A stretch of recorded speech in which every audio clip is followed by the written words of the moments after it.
Welcome to Through the Rough, a place where real-life people share the real-life experiences that have shaped us into who we are today. Welcome to part 4 of Tessa's story. Have you ever tried to imagine what your life will be like in 10 years from now? Have you ever given any 10 years is a thought? long time. But life happens 10 years at a time. I don't know if it does for me anymore. Yeah?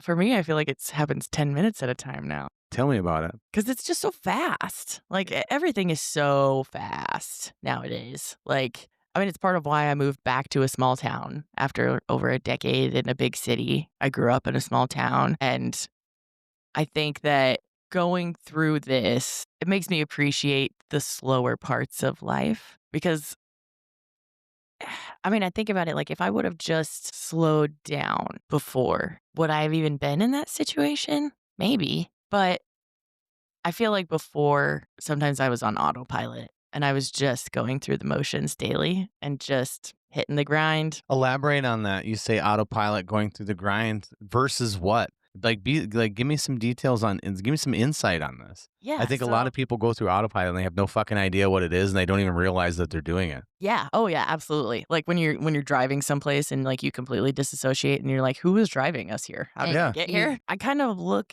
at my life before this incident like that. Like I didn't always take the time to appreciate the small things or even to just sit in a moment, to just sit with myself and my thoughts. Like I never gave myself that grace. There was always something to do. You have to check the next thing off the list. But now I'm realizing more and becoming more comfortable with the fact that like I don't need to always be crossing the next thing off the list. I can just sit and be because I fucking survived to be here. So I don't know. It's so hard to put into words really, but I appreciate the smaller things now. I thank people more. I vocalize how appreciative I am more now. I ask people to join me in the small moments now and not worry about sounding silly. Like, oh my God, let's stop it and take a look at the stars while we're driving somewhere like out in rural Nebraska. So let's park in the absolute darkness and just take 5 minutes to just look and do that. Just do it. Or if you're sitting talking to a relative and you're usually like, oh my God, they won't shut up. Like, just listen, calm your mind and whatever you're thinking. Stop bitching in your head about it. Listen to them. Take it in because they could be gone. Everyone could be gone. You could be gone. Like, life is so fragile, but it's also just so resilient. Yes, I agree with you with that sentiment. I believe life is very fragile, but at the same time, it's unbelievably resilient. Yeah. Yeah. And I do think now that we have a choice in that. I think so too. I think it's up to you if you want to be life is over or resilient. That's your free will, baby. Yeah. Yeah. And mom and dad didn't raise no bitch. So I was not giving up. And not at any point in time in this process did I feel like I'm tapping out. I'm done. I'm not done. I've been prepped for this whole life. Like life is going to take a swing at you. It's going to be Mike Tyson, baby. Fuck Jake Paul. I agree. Mike Tyson. And you gotta be like Mike Tyson. Just keep getting up, man. Put those assless chaps on, walk in front of the camera and say, I don't give a fuck. You know what? Yeah, have the ass, Mike Tyson, and the will to keep getting back up again. I think that's how I'm living the rest of my life. I want a good booty, and I want to get up after every punch. Do you ever, like you said, you kind of said, your whole life was almost preparing you for this? Yeah. Do you ever reflect on I don't know what your thoughts are, but faded, sometimes there are situations that I have gone through and just looking back saying, I think that was always supposed to happen. Do you feel this is that kind of situation for you or ever thought that way? I think that I always thought something major may happen to me, whether that was just like my anxiety talking or whatever. But I just always felt like I was going to have to be a survivor at some point. No shit. Yeah. I don't know. I just I grew up thinking that that's what life does. Life is not sunshine and rainbows. No, I think my interpretation of adversity is the opportunity for growth. Just because you go through adversity doesn't mean you're going to grow, but it is an opportunity to grow. And I think that is a part of life and the essence of life is you I have to agree. have that yin to go with your yang, that up and down, Yeah. that in and out, that left and right. Yeah, it forced me to grow and absolutely changed, I mean, how my brain works, but also like how I view myself has changed so much. And how I view what I'm capable of has totally changed. And I feel more confident in my body and my mind's ability to overcome after this. Even if it's something small. Like, man, Yeah. if something really small but shitty happens, like I can always look Like, back and be like, well, at least I could talk again. Yeah. Let's get into I- the rehabilitation aspects of this. Am I jumping too far ahead? No, I think we're right there. So, yeah, I mean, basically once I got home, and I did do a video call with my spinal surgeon. So he is technically a neurosurgeon. Prior to the stroke, you were going through some spinal issues.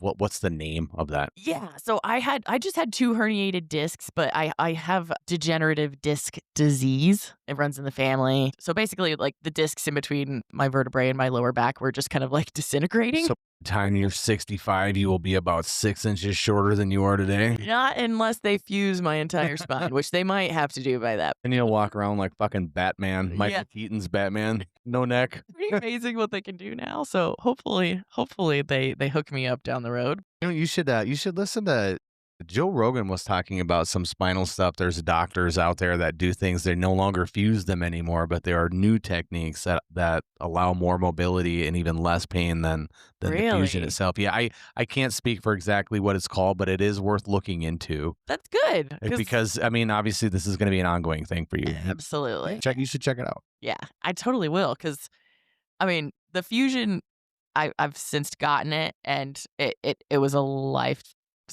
It was worth all of the pain after the surgery because that was a very tough surgery. I had a double fusion in my lower spine, right where my lumbar and sacral spine meet. So it's a tough area to deal, and getting a double fusion when you're like 31 years old is crazy. They removed the discs, so I'm nearly pain free now. However, at the point in time when I had my stroke, I had been in chronic pain for like 5 years and gone through multiple bouts of physical therapy, all the different injections you can get, everything that you could possibly try. Obviously, they no longer put you on narcotics or anything like that prior to surgery. So I wasn't doing any of that, highly reliant upon the herbal supplements to help with my pain. But yeah, I was not in a great place at that point. And then knowing that the stroke put it on hold. They put my surgery on hold after that because they weren't even sure if they were able to safely put me under at this point in time. So I talked to my surgeon about what had happened. It was difficult because, again, this was like 2 days post. Benny sat beside me so he could kind of help interpret. But thankfully, like my surgeon did a lot of the talking, and he has a much greater understanding of the things that were happening than Yeah. I even did at that point. But I talked to him. He went and saw my primary physician that week as well, got an additional MRI scheduled just to check on things. But all my tests after that point came back clear. So they thought that whatever clot had been there had broken up. Did they do any further toxicology test anymore? No, I even called the ER, I think that Monday. So 2 days after, we called into the ER and spoke to a nurse and asked, is there any way, like if I come in now, would they be able to detect anything? There's no other tests that were already done that would show anything. And she said no. And apparently it's really hard to detect date rape drugs on a toxicology because they're so frequently changing the makeup of the drugs. So basically what I was told is it's probably too late. That's fucked up. That is fucked up. Did you feel deflated or like where does that leave you? I mean, yes and no, but at that point in time, I was like, you know what? Do I need the proof or do I just need to move forward? Yeah, I dig it. Yeah, Yeah. fuck it. Did when you were talking any of your doctors, had they ever, with the whole situation of, pretty sure that you were drugged because you and a few other people. Did they ever say that like they've seen this before? Being like this kind of and then someone having a stroke from it? Or was this something that they were also like, It was pretty new to most everyone that I spoke to. I know that like they had seen results to a toxin like this before that caused a stroke. They shared that, but Hold up.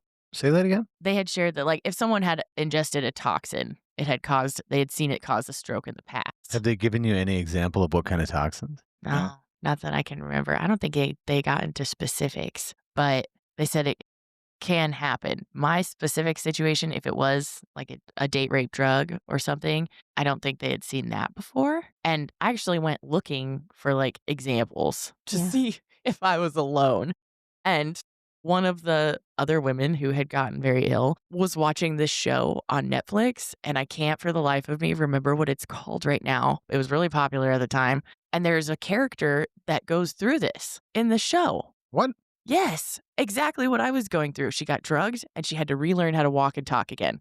oh, And I remember thinking, oh my God, We should find that show. I'm not like it. So this is something that is real and I'm not alone. And so I wish I could remember the name. I could totally text her and ask, but I cannot remember the name of that damn show. It was so popular at the time. This was like 2 years ago, obviously, but I'll look it up and maybe text you guys. Yeah. Sure. if I can find it. But yeah, at that moment I was like, okay, I feel a little validated. Like maybe there's other people out there that have gone through this. Did you do any research like yourself, like, going and seeing if this is a side effect, if this is, Yeah. Yeah. I tried to Google everything under the sun about what possibly could be going on, what happened, what drugs caused it, what is my outlook? Like how long is it going to affect me like this? How long does stroke recovery take? All of that stuff. And basically what I did find is like, yes, some date rape drugs can cause a stroke. Some toxins can cause a stroke. I probably will never know exactly which one it is. I remember, I don't remember if it was my primary doctor or one of the nurses, but they said that it could have been GHB, which I'm not like super familiar with. Or what the hell that is. I know it's a date rape. it's a date rape drug. I don't know Yeah. much about it. I've heard. Yeah. Fucking Molotov cocktail of Right. chemicals and shit to knock someone out. Yeah, that's kind of how it was explained to me is like these drugs now on the streets is really ones that are like powders or being dropped into drinks, things like that. Like the makeup and the chemicals that are going into them, it changes and it varies so widely because a lot of them are just being concocted. God, you'd think that some of these fucking scumbags would not do that, considering the fact that one, what you're using it for, you're kind of a piece of shit, but the other one is you could fucking kill somebody. Like you could kill somebody. You could take a human life and end it for your stupidity. Yeah, 100%. And whether it's like, I don't know if maybe I had more of it and that's why I reacted the way I did. I don't know. Was your like vomiting and whatnot episodes, was that more violent than the other two ladies? Like, did you have you talked to them about like, were you puking like nonstop for fucking a day and a half? It seemed pretty similar Was that really? from what they said. Like it was nonstop Yeah, for them that's too. fucking A, dude. It was just, it was like a food poisoning situation, but Times 10. yeah. It was just so painful and excessive. And like, I just couldn't stop. My body did not want to stop, even if my stomach was empty. It was insane. So as far as I know, they went through that as well. And they were so sick. But whatever was in my system, it put me out. And I'm very glad that it didn't happen to all of us. But I mean, we tried to file a police report and it went nowhere. I know that there was another individual at that same bar 2 weeks later who experienced a similar situation and thought they had also been drugged. And then I know another establishment out that was just a couple of blocks away. It's more of a lounge, or at least it was, but they got shut down because of allegations of that. So it's in the area and we don't drink out there anymore. I'm surprised that you don't hear more about that stuff on the media, on the news, not just locally, but on a national level. I mean, it's pretty clear that this is I don't want to call rampant. it. Yeah. It is, though. It's something that people need to really, really be aware of. Like the younger generations, not so much people in their 50s, 60s are not out partying, but like younger generations, especially obviously women, and in some cases this can happen to men, but Yeah. women, Oh, yeah. like the precautions that you need to take now just to go out and have a night out with your friends or family, like you have to take like fucking life-saving precautions to go have a cocktail with your mom or a coworker. Yeah. Yeah. Like what the fuck, guys? I mean, you've all probably heard like the different like nail polishes that you can buy that you can stick in your drink and they'll react. Oh yeah. Like it's Mhm. gotten to a point where we're doing There's this. straws and stuff, right? Or something like that. Wasn't there a straw that changes color? There might be. I haven't heard of that one. I've heard the nail polish. Yeah. But it's sad that we have to do these things. Right. That But we have to make a nail polish that we reacts. are. It's equally as sad that McDonald's has to say our coffee is hot, so don't sue us. It's true. What the fuck is wrong with humanity? I know, right? Your head does not belong up your ass, it belongs on your shoulders. Yeah. And the fact that like this is something that does happen. And, like I did find the news article about the place that was shut down just Yeah. a couple blocks away. But I mean, that's taking place in a very wealthy area of town. And so I don't know, how much do you want that out in the media? Yeah. I mean, That's the problem is. Bad for business. Yep. Mhm. yeah, like I mean, But let's think about humanity first before we talk about business. That's what the agree. mindset should be. true. Yeah.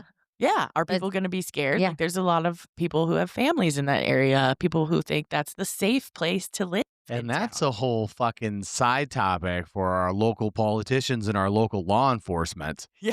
Oh, yeah. What's more important? Your public image, your growth, or your financial growth, or the life and safety of the individuals that you serve. Yeah. And like based on the lack of information, one might assume that it's financial growth. Fuck you, it's our money. Yeah. So we're gonna keep everything hush hush, so the money keeps flowing, the businesses keep running, we keep getting our tax dollars, and if a couple of girls get raped and die over it, it's all right. Yeah. It balances out in the end. Is that? I mean, It all balances out. and no, I'm not saying that is the case, but man, that sure is what it looks like to a person. How it felt. Yeah. Yeah. I mean, it was like you have 3 people who called in to give you our case. And then you basically. said 2 weeks later, someone else at that same place. And then it eventually gets fucking shut down. There's Or still, one down the road gets shut down. Yeah. In the same area. And that had already happened. That one had been shut down prior to my stroke. I wonder if they just moved from that one to the Oh, other yeah. one. That's the thing. That's Is it's like it's so major that it is happening, and maybe people don't have strokes; they're just violently ill. Maybe something happens to them and they're taken advantage of. Maybe not. Maybe they have trouble getting home. Maybe they're like, who knows what happens? But people get drugged at bars. People get drugged at bars in Nebraska. People get drugged at bars in California, in Kentucky, in Mississippi. It's everywhere. And yet our main way to circumvent this, our point of action is we're making fingernail polish. Or when you're with your group, everyone is watching each other's drinks. Your Yeah. hand is constantly over your drink. You have a sense of you can't let your guard down. Right. And I've switched a lot to, unless I have one bar that I feel comfortable at, the one that I used to work at and where all my friends work at, Yeah. at Varsity. I feel comfortable ordering a cocktail there. Yeah, Yeah. plug it. And shots there and whatnot. Fuck yeah, Varsity Roman Coin, 96th and Q Street. It's the OG. Support. Best goddamn pizza in town. So that's I go there when I do want to go out now because it's my home base, and I can Safe. feel I feel safe. I feel like I can drink whatever I want. Friends and family, you call, coworkers. Ice fuck, man. You got good coworkers or friends and Oh family yeah. too. Yes. I know who is making my drink. I know where the alcohol comes from. God, could you imagine if something happened in that place, how the owners and the management team and the employees would respond? They'd go batshit until they actually apprehended the person. That's the difference between people who give a shit and people who don't. Yeah. And it's fucking sad. I mean, the moment if I owned an establishment and found out that happened, I would do everything in my power to never let that happen again. Right? Like, You'd think. Yeah. mhm. but every place is different. People They are are. different, I guess. So the physical therapy struggle, literally a couple of days after you get home from the hospital, you're calling them, trying to put some pieces together, and they're about to start putting you on a plan. How long did you actually go through, or are you still even to this day going through physical therapy to get all your cognition and all your motor functions back? So I'm done now, but when I went to go see my primary, she found a therapy clinic that would do all 3 types of therapy that I needed and would work with me and schedule them all on the same day because I needed speech therapy, physical therapy, and cognitive therapy 3 times a week. That's a lot. A while. Yeah. Yeah. And I also can't drive at this point. So how am I supposed to get to all these appointments? And how am I going to pay for it? So my primary set them all up for me at first and got me into a clinic that was close to home, only about maybe a 10-minute drive away. And the therapists there were so great with scheduling all of my therapies back to back. So I would literally show up and I would spend a whole afternoon there and go from speech therapy to cognitive therapy to physical therapy back to back. Full-time job? Well, yeah. It I bet you were exhausted every day. Yeah, so I was just saying, I bet you were exhausted both mentally and emotionally. Yeah. Or I'm mentally and emotionally, it's the same fucking thing. Yes. Emotionally and physically. All of the things. I was very exhausted and sore Mhm. as I started to get into it. I mean, I had been really just not moving very much for a matter of days. Gosh, I think it was probably at least a week and a half until I went to my first appointment. I suppose at that point, all the tendons are starting to tighten up a little bit. It was not great at first. I was sore. I was not, and I was frustrated because my body still wasn't listening to me. Yeah. And we still had to kind of manipulate and stretch and it was not easy. It was not comfortable, but my therapists were amazing. They were so good. I remember my speech therapist, she actually grew up in a town that was 12 miles away from my hometown in the middle of podunk nowhere. So that was awesome. She's 2 years older than me and went to the school that was next door to mine. So that was pretty cool. She also worked with me on my speech and encouraged me to say swear words a lot. Which ones? Bitch, fuck, piss, shit. In any kind of particular order? No, bitch was first because that involves some really tough sounds. So my TCH? B's and then the TCH. That was really difficult for a long time for me. But she said speech therapists will have you do this because those words come out easily for people. Especially if you're in an emotional state. So if I was getting frustrated, she would look at me and be like, say bitch. So she kept it lighthearted. We got a lot of laughs during my speech therapy because what else can you do? I think speech therapy is a good segue in for something else. A little trick you have. Oh, yeah. Yeah. So it was during speech therapy, actually, that I figured this out because my speech therapist was super knowledgeable. And she was like, have you tried to sing? And I looked at her. I'm like, no, I have not been sitting at my house singing while I'm going through this. I'm not in a state of sing-song right now. Sing song. This isn't sing along, right? Oh. I know. And she explained, she's like, try singing a song that you know really well. And so we played a song just on her phone and I tried singing along just as I always would. And I had no speech impediment. None. As I was singing, it sounded just like how I sang before. Show me. Well, no, I'm not. So much for living in the moment. When you were I don't have a song.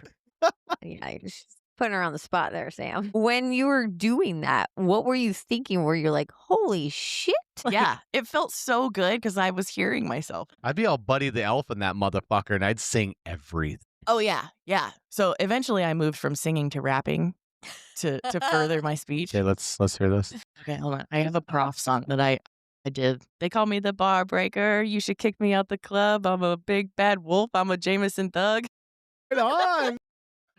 So I learned all of bar We're breaker. getting her latest on Spotify next week. Oh God. But it really gave me. I was uplifting because I heard myself again. Yeah. Heard me. How'd that make you feel? Hell yeah. I mean, did you tell Ben right away? Oh yeah, I showed him. Oh yeah, are you kidding? I was calling all my relatives. Mom, listen. Right on, dude. Yes. Right on. I think my mom and dad probably cried when they heard me sing and that I've figured this out and that like I had that little bit of joy come back. And it was so cool because like later on, down the road as I went through my recovery, I actually got to go out and like do karaoke at one point with my Hell yeah. friends. Yeah. I was on a cane at that point, so I worked from a walker to a cane. With a sword? No, but we did talk about that. I have a laser gun in it, nothing. No, Let's I click had on to I had to fly with it at one point, so we were like, Definitely no Probably sword, no right? sword. probably not. Liquid in there. No, but you do get to bypass the whole line. If you have a cane or a walker and you go to the airport, you get to bypass the whole line. They have a separate line for the handy capable. Right on. Perks. So, but yeah, singing became like something that I did regularly at Yeah. that point. And my speech therapist challenged me every week. And so I would come in and we'd sit in our room and I'd freaking sing or rap at her. Start singing some freaking Queen, Loaf. I don't know. He has one. I mean, yeah, he has one He's song. got a couple. Picture. Yeah. I didn't sing any Meatloaf, but you know what? Maybe I should I could eat some meatloaf right now. I'm fucking starving. start to love Meatloaf. Yeah, Nobody admits to liking meatloaf. They're like, I fucking love meatloaf too. Meatloaf, mashed potatoes, baby. my God, yes. And I- leftover meatloaf sandwiches the next day. No. Very much. But yeah, so that was my stupid cool human trick during my stroke recovery is that and my speech therapist explained like it's different sides of your brain. One side controls language and the other side is what controls music. That is so Which cool. it's so crazy to think about the brain and doing that and deciphering because with music you are using language to Mhm. sing it, Yeah. but it it's And it's just not crazy. like I couldn't like pick up a new song that I didn't know and like read the lyrics and sing it. It had to be something I already knew. Yeah. So it's already So there. it's deep in the bank. It's Mhm. in there. It's in there. You just need to access. Yeah. Yes. But it turned out that I could keep adding to that bank. So I could keep adding new songs Yeah. and learning new songs and practicing them. And that kept my speech progressing. I did feel like I plateaued a couple of times with my speech and I got really frustrated. Like I got to a couple points where I'm like, I don't think I'm making any progress now. But I made sure, like the very first day that we had gotten home, I took a video of myself talking so that I could look back on it later and see, okay, no, I have made progress. Even if it's so hard for me to see on the daily because I'm living it, I can look back on that recording of myself the day after the stroke. Play that recording. Oh, yeah. Is it an iPhone? No. No, I have a Google Pixel. I know. But I mean, it's on the Facebook post. Yeah. That'll be linked, right? Right on. Yes. You Yeah. can see the first video and the video I took on my 2-year anniversary will be in that Facebook post, along with all pictures of like me going to therapy with my cute little walker that I literally got from my grandmother, along with my shower chair. Thanks, Grandma. And you could see like I took a picture of myself the first day I got to drive again by myself. I had to go through in physical therapy, like practicing switching pedals, my reaction time. We had to test all of that before I was allowed to drive. I didn't drive by myself. I didn't drive at all for probably 3 months. And it was That's not that long. Your recovery. I was must- pushed.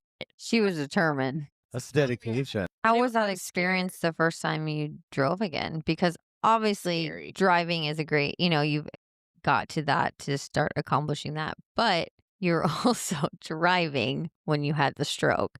So that's a trauma experience Yes. alone, like, 100%. so that's kind of did you have PTSD I was coming from it? very scared. I was very scared to get behind the wheel again. Not so much that I was like, oh my God, I might stroke out again, but that I didn't feel I could rely on my body to react the way that I used to. I've been driving since I was 14. Oh, grew up in rural Nebraska. You get your learner's permit at 14. You've been driving before that, but now you're legal. So I've been driving a lot and I never felt any fear when I was driving, And now I was terrified that my body wouldn't listen and I wouldn't be able to react appropriately. Terrified as an anxiety. Yeah. I was just like, I didn't know how my body would handle those situations really, truly until I did it. Yeah. Even with all the practice, with all the little tools that they have at therapy to prepare you for driving again, I still wouldn't know until I actually did it and was like put in a situation where I had to slam on my brakes or something like that. And so I had to start in our little small town, just toodle-dooting around with Benny in the passenger seat, reminding me to not hold my breath while I was driving.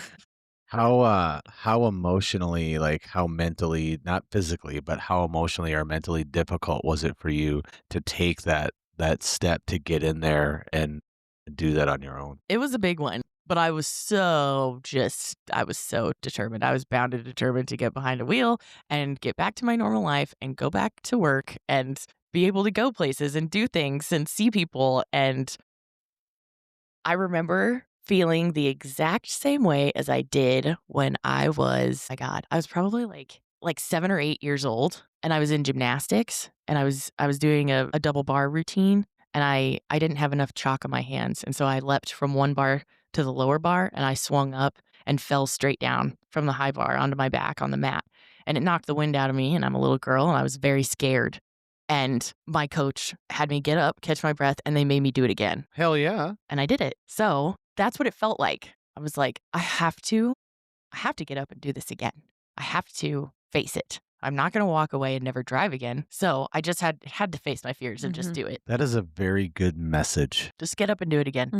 Get up. It's like get back on the horse type of thing. It's like, what are you going to do? You either do or you don't. Are you going to let it conquer Yeah. you? Are you going to let it win? No. I'm not going to let it win. Let that take that power, that freedom away from me. No. So as scary as it was, and like, yes, I was holding my breath. I was very anxious. I probably shed a couple tears because I was a mess. But my stubbornness and overwhelming desire to get my freedom and independence back, like far overrode my anxiety. Did you ever at any point think that this is impossible? I can't do this. No point did you feel broken or I want to give up. Fuck this. This is Never to the point where I wanted to give up. I did have a couple of times where I was terrified that I was going to be stuck like that. That it was no matter how much work I put in, I would never be 100% again. And I could tell that like physically, I felt like I would be able to walk again, to get my dexterity back. I knew that it would take time, but when my speech started to plateau in progress, I started worrying that I was going to have a speech impediment for my whole life. And the doctors told me like sometimes it'll go back 100% and sometimes it won't. It just depends. So I did worry that I was going to have a speech impediment forever. And that was a bummer. But I wasn't going to stop trying. And it did take nearly a solid 2 years for me to get where I am now. And really, the only time my speech comes out is when I'm really, really tired now. I'll occasionally like miss a sound or mess it up if I'm very, very fatigued. But I just couldn't give up. I'm not wired that way. I wasn't raised that way to give up. I've seen my parents go through hell and back and have to make them proud. They didn't raise me to give. Like I will die trying to get back to where I need to be to make this life what I want it to be. I mean, yeah, I really thought about the way I was raised and values that were instilled in me a lot going through this. And it was very humbling. It was very, very humbling because I've not been very good at asking for help in my life, just in general. It's something that's been very hard for me. And I had to realize quickly that you have got to let that go. You got to set aside your pride and you need help, girl. that literally jumped into one of my next questions here. You had mentioned that trauma bonding is real and that it's okay to ask for help. What is it like to admit that you need help? Swallow the pride and say, I need help. Thank you for listening. Don't forget to stop by throughtherough.net to check out our latest episodes, merchandise, and hit that donation tab to keep content coming. See you again next week.